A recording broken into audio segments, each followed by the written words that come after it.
Welcome to the Bag Hag Digest. Hey bag lovers, welcome to my channel. Today I have a reveal of a new little travel case. It's the 19-inch, I believe, or 55 centimeters, including the wheels, carry-on, for most airlines anyway, suitcase. Little travel-on suitcase. So I purchased this very recently, secondhand, although I didn't pay secondhand prices because here in Japan, these brand name suitcases are quite expensive. I think retail in Japan, they sell for about niman gosen yen, which is about just over $200. And I picked this up for about 90 US dollars, or it just depends on the exchange rate really. I wouldn't call it a steal of a bargain, but I'm very happy with this. It's a higher end brand, you know, your Samsonite, that kind of line. So this is it's got a 10-year guarantee, and I did get it new. Mind you, well, I don't know, I got this thing with it. Maybe it does come with a guarantee. I'll have to check into that later. But my old suitcase, my green one, has died, and that was I wouldn't call it a no-name brand, but it was not a famous brand. And basically when I was in Seoul on the way back from Hungary this year, the handle just burst and I busted my thumb, and I figured, okay, it's time to upgrade. So here we go. I got a blue one. It's not my top color, but it'll do. So let me get into the bag for you. You can see that there are handles on both the top and side, and that they don't protrude when not in use. The wheels add about 5 more centimeters to the height of the suitcase. There's a TSA approved lock so that authorities can hack your locked bag if they need to without destroying it. And this is me figuring out how to expand the depth of the case for extra packing of goodies for the trip back. Just a liter or so more of resulting volume doesn't seem like a lot, but trust me, it makes a big difference. Note that you'll likely have to check in this carry-on if you make use of that feature though. Oh look, I should have just sought out this red zipper pull. This quick access outside compartment, designed mostly for a 15-inch or smaller laptop, is a new feature for me. What's really cool about it is that it has lightweight snap closures and Velcro that are sturdy and functional, and also allow you to completely fold down the lid, so to speak. The inside lining is pretty thin, and it's all that separates this section from the inside of the suitcase, but it's a strong fabric.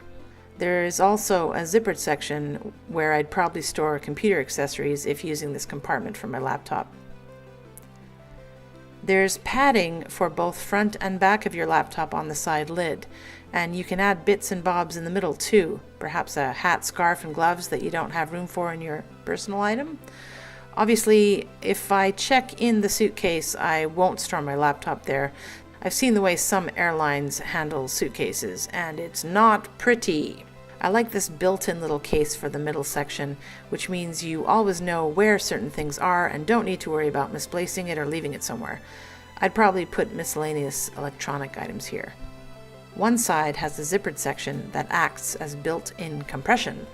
I also like the additional zipped area where I'd store copies of my passport and other documents that I don't need quick access to. This main compartment here is probably where I'd put my toiletries and makeup case, smaller packing cubes, and bits and bobs like a tiny umbrella, laundry and eco bags, and any stuff that can be squished in on the trip back. I thought that you might be able to access behind the lining, but that is not the case. Haha, very punny. Now I don't have to worry about stuff falling out when I may have to open the case en route. The buckles keep everything nicely in place. On the other side, I would stuff in my main packing cube, which I know fits perfectly into a carry-on hard shell case of this size.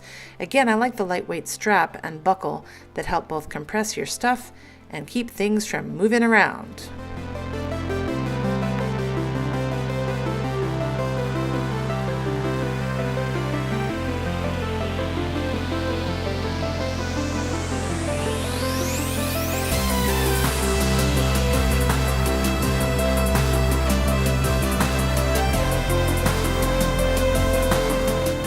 So for me, this suitcase consists of quite a few upgrades. The ability to open from the front and the compression packaging on the inside. The quality that's gone into this, the fact that the expandable zipper is red so I can easily identify it. I had a big problem with that in my last suitcase. I kept trying to find which zipper could open it up. And also just the quality of the handles. They don't seem to me like they're gonna break like my other one did and hurt myself. And also I think that the pull-up compartment on this, which I haven't shown you yet, is a lot sturdier. It's a lot nicer build. And in my other unit, the other green unit, this was falling apart. It was threatening to come off a lot. And I could never get the thing back in place. So it was time for me to upgrade. Another wonderful thing about this bag is it's very spinny. Very, very spinny. I don't anticipate having any problems with it whatsoever.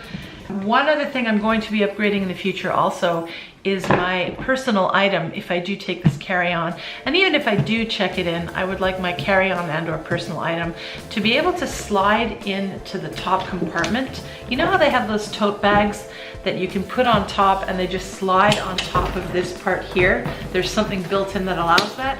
I would really like that because my duffel bags just fly off when I'm in transit and I hate it. So I'm gonna have to rethink the way I travel a little bit more to make it more comfortable, because there's nothing like a comfortable travel in the airport. Every time I hit something, I shake the camera. I gotta stop that habit. Okay, hope you guys enjoyed the reveal. I will hopefully be doing a wear and tear on this bag a little bit later. I don't predict it'll be problematic, and I think I'll have this for some years to come. Very pleased. Hope you guys enjoy the video, and we'll see you in the next one. Do like and subscribe. See you later. Bag Hack signing out.